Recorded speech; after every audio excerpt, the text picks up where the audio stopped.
Hello everyone, welcome back to market tech by Chandan. पिछले video में हमने समझा था कि वेबसाइट क्यों इंपॉर्टेंट होती है, स्टैटिक और डायनामिक वेबसाइट में क्या क्या डिफरेंस होता है। तो आज की इस वीडियो में हम लोग समझने वाले हैं कि वेबसाइट बनाने के लिए जो हमें डोमेन और वेब होस्टिंग की रिक्वायरमेंट होती है उसकी क्या इंपॉर्टेंस है, कैसे हम एक बेस्ट वेबसाइट की होस्टिंग को चूज कर सकते हैं और क्या क्या पॉइंट्स होते हैं जब हम लोग एक होस्टिंग को परचेज कर रहे होते हैं टू सेटअप आवर वेबसाइट। सो इस वीडियो के एंड तक आप समझ जाओगे कि वेबसाइट क्या होती है, वेबसाइट होस्टिंग क्या होती है, होस्टिंग की ज़रूरत क्यों होती है, वेब होस्टिंग के टाइप्स क्या होते हैं और एक अच्छी होस्टिंग के फीचर्स क्या क्या हो सकते हैं। तो सबसे पहले हम समझते हैं कि वेबसाइट होस्टिंग होती क्या है। वेबसाइट होस्टिंग एक सर्विस है जो आपकी वेबसाइट को इंटरनेट पर लाइव करती है। जब आप वेबसाइट बनाते हो तो उसके फाइल्स को सर्वर पर अपलोड किया जाता है। जैसे कि हमने बात की थी डायनामिक वेबसाइट में हम कोड लिखते हैं या फिर हम एक सीएमएस इंस्टॉल करते हैं, चाहे वो वर्डप्रेस हो सकता है, विक्स हो सकता है या मेजेंटो हो सकता है या फिर आपका शॉपिफाई भी हो सकता है। तो उसका प्रोसेस क्या है कि सबसे पहले हम वो लोग कोड लिख लेते हैं, पूरा का पूरा टेम्पलेट डाउनलोड कर लेते हैं, इंस्टॉल कर लेते हैं, उस पर अपना काम कर देते हैं। उसके बाद अब हम लोग जब वो सर्वर पे अपलोड करते हैं और ये सर्वर जो होता है ये इंटरनेट के थ्रू कनेक्ट होता है 24/7 सर्विसेज के लिए। तो इसका एक एग्जांपल से समझते हैं कि जब हमें एक घर बनाना होता है तो उसके लिए हमें एक ज़मीन चाहिए होती है, राइट। तो अब हम यहाँ पे समझते हैं कि जो घर है वो हमारी वेबसाइट है और जो ज़मीन है वो हमारी होस्टिंग हो गई। तो जब मैंने ज़मीन खरीदी तो मेरे को उस पर घर तो बनाना ही है, राइट। घर बनाने के लिए मैंने ज़मीन खरीदी है, तो अब मेरे को वेबसाइट बनाने के लिए होस्टिंग लेनी पड़ेगी। तो जब तक मैं ज़मीन नहीं खरीदूंगा तब तक मैं घर नहीं बना सकता। Same goes with digital platforms की। अगर मेरे को अपनी वेबसाइट बनानी है तो मुझे होस्टिंग खरीदनी ही पड़ेगी। अभी हमने देखा कि वेबसाइट होस्टिंग ज़रूरी है क्योंकि वेबसाइट को ऑनलाइन दिखाने के लिए हमें होस्टिंग की रिक्वायरमेंट होती है। वेबसाइट को सिक्योर करना है तो हमें एक सिक्योर होस्टिंग की ज़रूरत होती है। इन केस अगर हमारे जो वेबसाइट है उसकी अगर स्पीड स्लो हो जाती है तो भी यूज़र एक्सपीरियंस ख़राब होता है, जिसकी वजह से लोग आते हैं, विज़िट करते हैं, देखते हैं कि वेबसाइट लोड ही नहीं हो रही है, इमेजेस मिसिंग हैं, वीडियो नहीं चल रहा है ठीक से, उसकी फंक्शनैलिटी नहीं काम कर रही है, तो लोग उस वेबसाइट से एग्ज़िट कर जाते हैं और जो डेटा स्टोर होता है वो भी प्रॉपर वे में नहीं हो पाता। तो इसलिए हमें वेबसाइट होस्टिंग की रिक्वायरमेंट होती ही है। तो अब देख लेते हैं कि type of web hosting. Web hosting हमारी कितने तरीके की होती है। First one is shared hosting. Shared hosting का मतलब क्या होता है कि multiple websites on single hosting. अब इसके फीचर्स क्या होते हैं। सबसे पहला पॉइंट होता है इसमें लो कॉस्ट, क्योंकि मान लीजिए अगर आपने 10 वेबसाइट एक ही होस्टिंग पे डाली हुई हैं तो वो जो एक वेबसाइट पे पैसा जाने वाला था वो 10 वेबसाइट में डिवाइड हो गया, तो लो कॉस्ट हो गई। सेकंड क्या होता है कि बिगिनर फ्रेंडली होता है। आप मान लीजिए आप एकदम बिगिनर हैं, आपको बहुत ज़्यादा आइडिया नहीं है होस्टिंग का, तो आप अपनी वेबसाइट इनिशियली स्टार्ट कर सकते हैं विद शेयर्ड होस्टिंग। और बट इसमें एक और होता है कि लिमिटेड रिसोर्सेज होते हैं, तो बहुत ज़्यादा ऑप्शन आपको नहीं मिलेंगे, बट हाँ लिमिटेड रिसोर्सेज इसके अंदर अवेलेबल होते हैं। तो सेकंड होता है हमारा वीपीएस होस्टिंग। वीपीएस होस्टिंग क्या होता है कि जो आप तो सर्वर को वर्चुअल पार्ट्स में डिवाइड किया जाता है।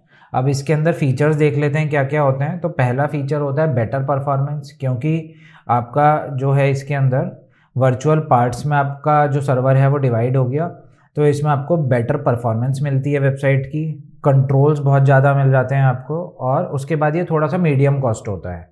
जैसे कि हमने पहले वाला देखा था सर्वर शेयर्ड होस्टिंग, वो लो कॉस्ट होता है, ये हमारा मीडियम कॉस्ट होता है। तो ये बेस्ट किसके लिए हुआ, जो ग्रोइंग बिजनेस है। तो जो हमने पहले देखा था वो फॉर बिगनर्स के लिए था, ये वाला जैसे जैसे बिजनेस आपका बढ़ता जा रहा है तो आप इसको लेवल वाइज भी सेटअप कर सकते हैं। और आपकी वेबसाइट में मान लीजिए मीडियम ट्रैफिक आने लगा, जो आपने स्टार्टिंग में वेबसाइट बनाई थी तब आपका 100 users per day for example आ रहा था और अब आपका 1000 यूज़र पर डे ट्रैफिक आना स्टार्ट हो गया। तो इसका मतलब क्या हुआ कि अब आप लो से मॉडरेट की साइड मूव करना स्टार्ट कर रहे हो। उसके बाद थर्ड होता है हमारी होस्टिंग, जो सबसे इंपॉर्टेंट होती है और सबसे अच्छी होस्टिंग जो होती है वो होती है डेडिकेटेड होस्टिंग। तो डेडिकेटेड होस्टिंग क्या होता है कि वो पर्टिकुलर एक होस्ट होता है, एक सर्वर होता है जिसमें सिर्फ आप ही की वेबसाइट चल रही होगी।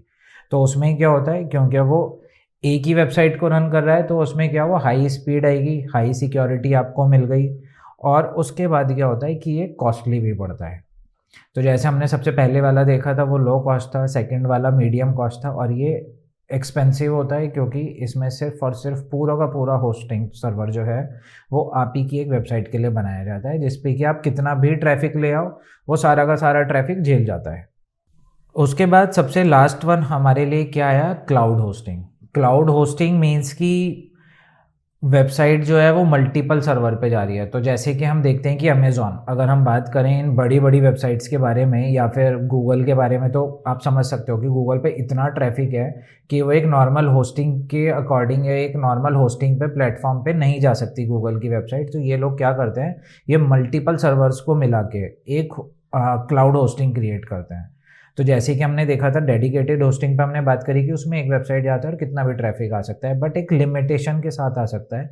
अगर मैं अब अमेज़ॉन की बात करूँ तो अमेज़ॉन क्या करता है, अमेज़ॉन अपना क्लाउड सर्वर यूज़ करता है क्योंकि उसको भी पता है कि वो पूरे के पूरे ग्लोब में है, उसके पास इतना ट्रैफिक है कि वो एक होस्टिंग सर्वर खरीद के और वहाँ पे अपनी वेबसाइट को होस्ट नहीं कर सकता। तो वो क्या करता है, वो क्लाउड सर्वर, बल्कि अमेज़ॉन का अपना आता है अमेज़ॉन वेब सर्वर के नाम से, बट ये लोग क्लाउड होस्टिंग ही कहलाती हैं सारी की सारी। जैसे आपका गूगल काम कर रहा है या फिर आप किसी और अच्छी वेबसाइट पे, या फिर आपने देखा होगा आपके आईफोन में भी लिखा था क्लाउड स्टोरेज, तो वो किसका पार्ट हो गया, वो क्लाउड होस्टिंग का ही पार्ट होता है क्योंकि उनको मल्टीपल सर्वर को मिक्स करके एक होस्टिंग बनानी होती है।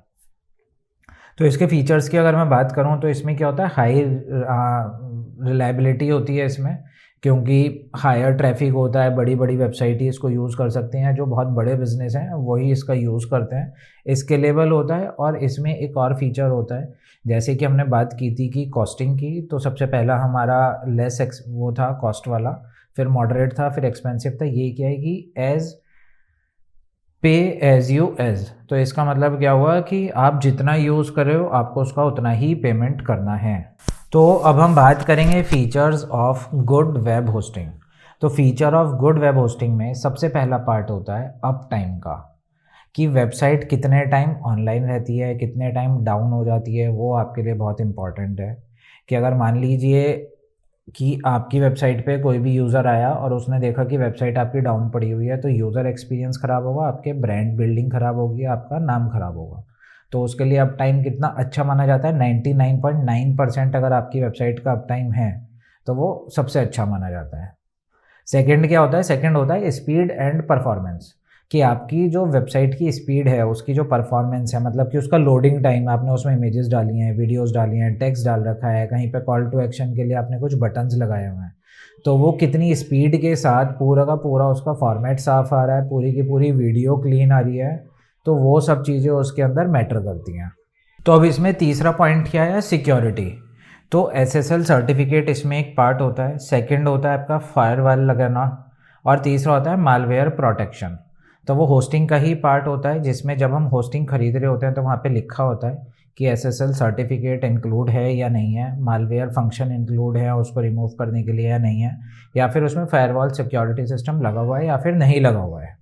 Fourth point is storage and bandwidth. तो उस वेबसाइट की स्टोरेज कैपेसिटी कितनी है, कि उसमें कितना डेटा स्टोर हो सकता है, या फिर आपने जितना चीज़ें उसमें अपलोड करी हैं, जिस साइज़ की उसमें आप वीडियोस या फिर इमेजेस अपलोड कर रहे हो या PDF अपलोड कर रहे हो, वो उसको सेव कर सकता है या फिर नहीं कर सकता है। और फिर होता है कि उसकी जो बैंडविड्थ है, बैंडविड्थ क्या होती है कि जितने यूज़र्स आपकी वेबसाइट पे आ रहे हैं उतना ट्रैफिक या फिर उतने क्लिक्स वो उस सेकंड में या उस मिनट में उसको कंट्रोल कर सकता है। ऐसा तो नहीं है कि अगर 100 विजिटर्स आपके एक साथ वेबसाइट पे आए और वेबसाइट आपकी डाउन हो गई, तो वो हमारी बैंडविड्थ का पार्ट होता है। तो जितनी अच्छी बैंडविड्थ होगी उतना हमारा यूज़र एक्सपीरियंस भी अच्छा होता है। फिर सबसे लास्ट आता है कस्टमर सपोर्ट। तो कस्टमर सपोर्ट क्या होता है, तो कस्टमर सपोर्ट हमें चाहिए होता है 24/7। तो आप जो भी होस्टिंग प्रोवाइडर से होस्टिंग परचेज़ कर रहे हो, आपके उस पैकेज के अंदर वो कंपनी, फॉर एग्जांपल अगर मैं गोडैडी से कोई भी एक होस्टिंग परचेज़ करता हूँ, तो क्या वो गोडैडी जो मेरे को होस्टिंग प्रोवाइडर की सर्विस प्रोवाइड करा रहा है, इन केस अगर मेरी वेबसाइट डाउन हो जाती है या फिर मेरे को कुछ और चैलेंज आता है, तो क्या मेरे को वो होस्टिंग सर्विस प्रोवाइडर एकदम से उस पर कस्टमर सपोर्ट दे रहा है या नहीं दे रहा है। तो होता क्या है कि अगर मैंने शेयर्ड होस्टिंग ली है तो मल्टीपल टाइम्स क्या होता है कि जो कंपनी है जिसके आपने शेयर्ड होस्टिंग परचेज़ करी है, हो सकता है कि वो आपको उस लेवल की सर्विसेज ना प्रोवाइड कराए या सपोर्ट ना प्रोवाइड कराए। बट हाँ, अगर आपने क्लाउड सर्वर ले रखा है या फिर उनकी डेडिकेटेड होस्टिंग ले रखी है, तो वो आपको 24/7 कस्टमर सपोर्ट देते हैं। तो अब हम देखते हैं कि how to choose right hosting for your business और वेबसाइट। तो सबसे पहले हम लोग इसमें क्या टारगेट करते हैं कि जो हमारी वेबसाइट है उसका पर्पस क्या है। तो हो सकता है कि वेबसाइट का पर्पस आपका ई कॉमर्स प्लेटफॉर्म हो, आपको कुछ बेचना है या फिर आपको सिर्फ और सिर्फ ब्लॉगिंग करनी है, तो वो डिपेंड करता है। सेकंड क्या होता है कि आपको एक्सपेक्टेड ट्रैफिक क्या है। हो सकता है कि आपने जो ब्लॉग लिखा और आपको लग रहा है कि उसमें मेरा जो ट्रैफिक है वो थाउजेंड्स भी आ सकता है और 100 में भी रह सकता है, तो आपको वहाँ पे एक आपका वो डिसीजन फैक्टर होता है to choose best hosting for your website. तीसरा क्या हो सकता है कि बजट कितना है। मान लीजिए मेरा बजट मीडियम वाला है कि ठीक है, I can pay 2-3 thousand rupees per month, तो मैं उसके अकॉर्डिंग देखूंगा कि हाँ मेरा बजट ये वाला है, तो मेरे को उसमें शेयर्ड होस्टिंग पे जाना है या फिर डेडिकेटेड होस्टिंग पे जाना है। और उसके बाद मेरे को टेक्निकल नॉलेज कितनी है। अगर मैं बात करूं कि शेयर्ड होस्टिंग पे जाना है तो उसमें मेरे को टेक्निकल नॉलेज थोड़ी ज़्यादा चाहिए होती है। अगर मैं डेडिकेटेड पे जा रहा हूं तो क्योंकि मेरे पास में कस्टमर सपोर्ट फुल टाइम है, तो उसमें मेरे को इतना चैलेंज नहीं आएगा। तो मैं थोड़ा सा टेक्निकल अगर स्ट्रांग नहीं भी हूँ तो भी I can handle dedicated hosting. Okay, so अभी तक हमने समझा कि वेबसाइट क्या होती है, वेबसाइट की होस्टिंग क्या होती है। अब एक मेन क्वेश्चन आता है कि वेबसाइट की होस्टिंग और डिजिटल मार्केटिंग एक दूसरे के ऊपर डिपेंड कैसे करती हैं। तो अब हम देखेंगे कि जो वेबसाइट की होस्टिंग है और जो डिजिटल मार्केटिंग है आपस में कनेक्ट कैसे हैं।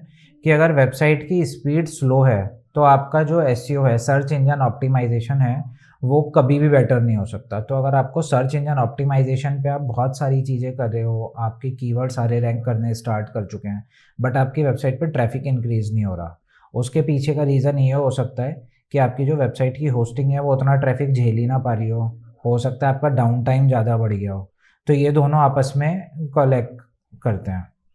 फिर आता है कि एंड एड्स का जो लैंडिंग पेज है उसकी fast speed, fast loading time होना चाहिए। कि जो आपने एक अलग से लैंडिंग पेज क्रिएट किया अपनी वेबसाइट का टू प्रमोट योर प्रोडक्ट और सर्विसेज, तो उसके लिए हम एक लैंडिंग पेज क्रिएट करते हैं। आने वाले वीडियो में हम समझेंगे इसको कि लैंडिंग पेज क्या होता है या फिर एसईओ क्या होता है, इसको हम डिटेल में समझेंगे। बट अभी सिर्फ और सिर्फ उसका एक कनेक्ट करने के लिए मैं आपको ओवरव्यू बता रहा हूँ।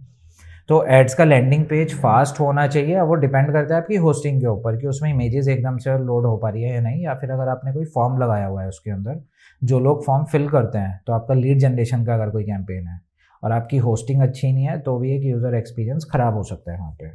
थर्ड क्या होता है कि होस्टिंग कन्वर्जन जो होता है वो आपका रेट इम्पैक्ट करता है in term of Google search. तो जब कोई गूगल सर्च कर रहा है और आपकी वेबसाइट लोड ही नहीं हो रही है, तो जो मेजर प्रॉब्लम होती है वो यही होती है कि आपकी अगर फंक्शनैलिटी ठीक से काम नहीं कर रही है ड्यू टू होस्टिंग इशू। तो वो सबसे मेजर पार्ट होता है हमारा कि वेबसाइट की होस्टिंग जितनी अच्छी होगी आपके डिजिटल मार्केटिंग का कुछ परसेंट काम आपका होस्टिंग ही कर देता है। सो आज की इस वीडियो में हमने समझा कि वेबसाइट होस्टिंग क्या होती है, होस्टिंग इम्पॉर्टेंट क्यों होती है, होस्टिंग के कौन से पार्ट्स होते हैं कि, और उसके बाद हमने देखा कि अगर होस्टिंग मैं अपने बिजनेस के लिए ले रहा हूँ तो मेरे को कौन से लेवल की होस्टिंग खरीदनी है। मेरे को शेयर्ड होस्टिंग खरीदनी है, डेडिकेटेड होस्टिंग खरीदनी है, या फिर मेरे को क्लाउड स्पेस खरीदना है।